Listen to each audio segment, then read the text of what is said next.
welcome to my channel. If you're new, welcome. If you're not new, welcome back, and thank you for stopping by.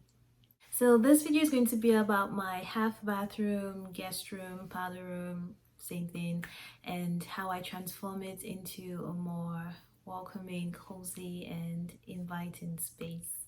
If you're interested in seeing how I go from this to this, then keep watching. In lots of colors in my videos or in my space and how I decorate, because I am all about colors.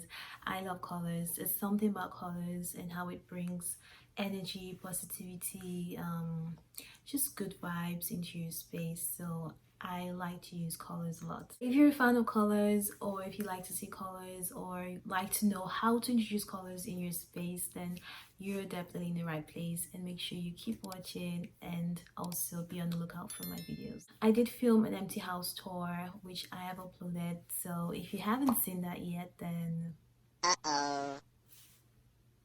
but because I am so nice, I have included a link to that somewhere up here.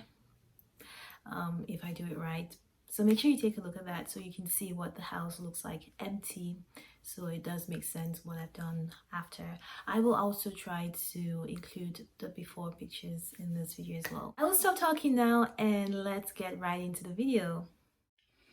So I forgot to make a video of me painting the walls. As you can see, the walls are already painted. I'll put a clip of what it looks like already painted, but from now on I will record everything else that I do. I also have some of the screws or shelving process started, but I'll show you what that looks like. The plan was to take down this mirror to make my life a lot easier, but this mirror was going nowhere. As you can see, it is glued to the wall. So I basically had to be creative to make this work using this beautiful peel and stick tiles I got from Amazon. The first thing I did was to trim the open edge right there so it aligns properly with the wall. And then I took the second piece and overlaid it on the first piece like so, and that's what it looked like on the wall. Next, I went ahead to use my marker and this plastic here to just draw a straight line so I know where to cut. I found this method most effective for me, especially with the mirror situation. It definitely went by faster. And yeah, this is me just cutting it, and that's what it looks like.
it for this video. I definitely took a bold risk with the color choice and the tiles, but I am so happy with the results and how everything came together. I love the fact that I did put the paper towel dispenser there and not your traditional hand towels, because no one actually uses those towels anyways. um yeah, if you do like this video, if you enjoyed watching it, don't forget to smash that like button, and also don't forget to subscribe to see more videos like this, and I will see you in the next one.